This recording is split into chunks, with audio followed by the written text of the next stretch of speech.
진짜 그 회사에 있는 동안 그때 그 시간들은 정말 지옥 같은 시간들이었고, 나는 회사의 주인이 아니야. 나는 회사원이고 내가 주인의식 가지고 일을 하죠. 근데 그거는 딱 9시에서 6시까지. 그때만 주인의식 가지고 그 외의 시간은 내가 알아서 쓸 테니까 그거에는 일 시키지 말고 톡하지 말고. 개인적으로 뭘 딱히 더 하고 싶은 이야기는 없지만 더 이상 그런 요구는 아닌 것 같아. 지금 21세기거든요.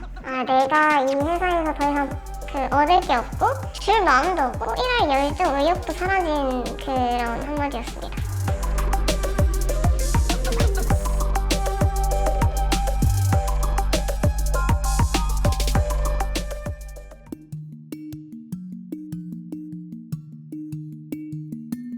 네, 안녕하세요. 사자입니다.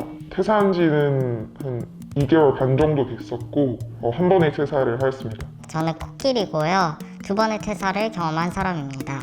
네, 저는 기린이라고 합니다. 저는 총 2번의 퇴사를 했습니다.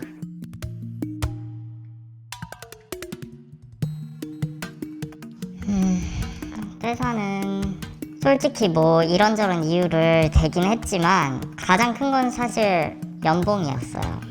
전 조직을 몸담을 때마다 내가 조금 더 성장할 수 있는가? 여기서 배울 게 있는가? 라는 물음을 했었는데 그 조직이 있을 때 더 이상 배울 게 없다 라는 생각이 들어서 빠르게 퇴사를 하였습니다. 더 이상 이 조직이 나를 필요로 하지 않는다라고 느꼈을 때, 제가 솔직히 최저시급만큼 받았는데 일은 그거에 비해서 너무 많이 시켰고 저는 솔직히 어디까지 생각했냐면 알바를 해도 이것보다 복지가 더 좋겠다. 그리고 또 생각을 해보면은 내 리더와의 어떠한 오해나 마찰이 생겼을 때, 그리고 그 리더가 나를 지지해주는 느낌이 안 들었을 때 퇴사에 대해서 결심을 하게 됐던 것 같습니다. 루틴적으로 일을 했었는데 그 루틴이 한번 딱 익숙해지고 나서 조금 저에게는 가볍게 느껴졌고 도전적이지 않았습니다. 저희가 좀 웃긴 이야기인데 간식비는 이렇게 월급만큼 써놓고 내 월급은 정말 딱 최저만큼 주는 게 저는 차라리 그 돈을 쪼개서 월급에 넣어줬으면 좋겠다고도 생각했거든요. 저는 솔직히 힘든 상황에서도 딱 하나를 생각하면 어제보다 오늘 좀 더 좋아졌나? 라는 그 물음을 하는데 메신저 보내기 같은 그런 일처럼 느껴져서 그 일을 할 바에는 조금 더 도전적인 곳으로 가야겠다 라고 생각이 들어서 퇴사를 했습니다. 저는 웬만해서는 크게 그렇게 유동치지 않은 사람인데, 부장님께서 제가 보고서를 하나 썼던 게 있었는데 초딩이 써도 이거보단 잘 쓰겠다 라는 말을 하시는 거예요. 그래서 그 순간 너무 짜증이 나고 화도 나면서 이거를 대체 왜 한 거지 나한테? 이런 생각이 들고, 이런 리더 밑에서 내가 더 이상 배울 게 없겠다. 저는 옆에 있는 직원분이 불평을 좀 많이 하셨었거든요. 나한테만 이렇게 일이 많아. 나는 진짜 너무 힘들어. 이렇게까지 일을 해야 돼?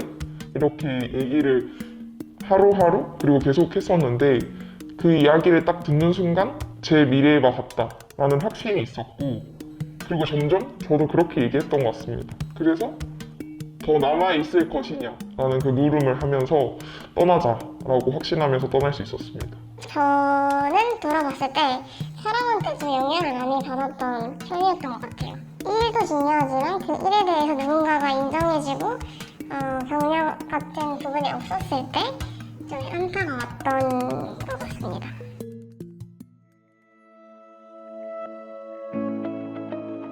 저희 팀장님께서 되게 좋은 분이셨는데 일과 삶의 균형을 잡는 게 중요하다고, 그래야 오래 일을 할 수 있다고 하셔서 그런 인간적으로 살아가는 것들을 많이 배울 수 있어서 좋았던 것 같아요. 저희 회사에서는 대표님 2분 계셨었는데 그 대표님들이 최대한 직원들의 말을 수용을 해주려고 하셨던 편이었고, 예전에 그 워크숍을 한번 갔었는데 굉장히 좋은 5성급 호텔에 간 적도 있었고, 그만큼 직원들을 생각하는 부분은 엄청 컸었던 그런 부분들? 제가 뭐 블로그를 업로드를 한다고 했을 때 글자부터 어떻게 폰트를 해야 되는지, 어떤 언어를 사용해서 쓰는 게 좋은지 알려주는 사수가 있어서 그 부분에 있어서 누군가에게 일을 전달해 줄 때 조금 더 다정하고 명확하게 알려줘야 되구나 라고 생각할 수 있었습니다.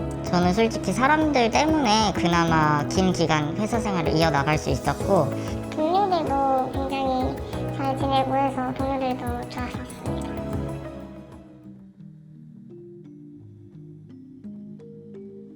크게 두 가지인데 하나는 월급 타협이 안 되는 것, 그리고 하나는 더 이상 내가 발전할 수 없는 환경이 있다는 것. 이 두 가지가 제일 어려웠던 것 같아요. 저는 개인적으로 전체가 야근을 좀 조장하는 문화다. 대표님께서 야근을 하지 않는 직원?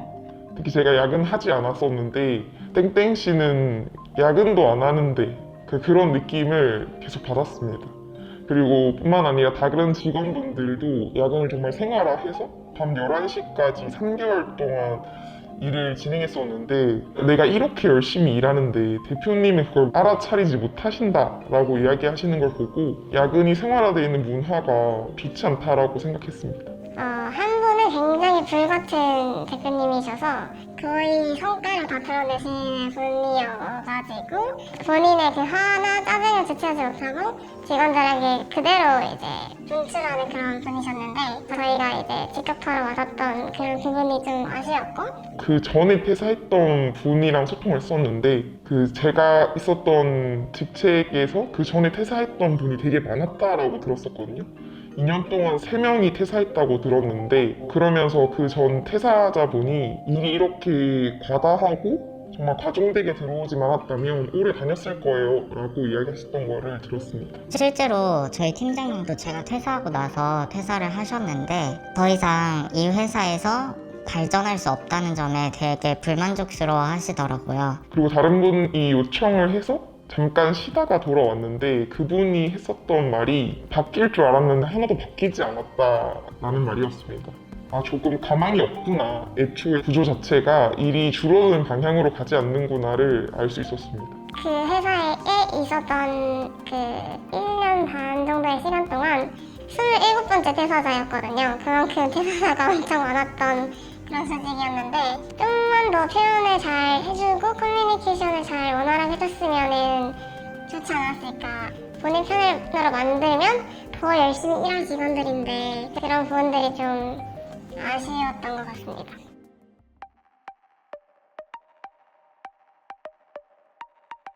정말 9시에서 6시까지 할 수 있는 일만 시키세요. 그 이외에 그 시간은 4시간이잖아요. 능률이랑 시간은 다르다. 추가 수당 주는 거 아니면 뭐 성과금을 주는 게 아니면 그러면 일 시키면 안 되죠. 특히 회사 대표님 같은 경우는 자기 눈앞에서 일하지 않으면 일하지 않는다라고 생각하는 경우가 많았거든요. 집에서도 일하는 사람이 존재한다.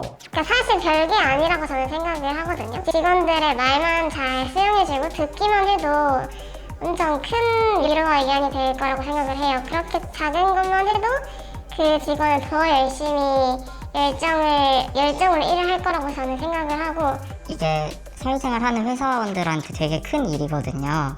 사실 또 다 그러잖아요. 중소기업들은 또 사람은 없는데 일은 많고 리더들이 시키는 거 많으니까 힘들죠. 그리고 일도 엄청 주고 근데 또 돈은 못 버니까 사람은 안 붙여주고 그래서 좀 힘들었던 것 같은데 지금 와보면 또 그 조직에 있는 것만으로도 뭔가 이렇게 같이 같은 목표를 가지고 살아갔던 거잖아요. 그러니까 잘 해보고 잘 살아봤으면 좋겠다. 그리고 좀 리더들한테는 그 주변에 있는 동료들 좀 이렇게 돌아봐라. 진짜 사소한 것도 괜찮거든요.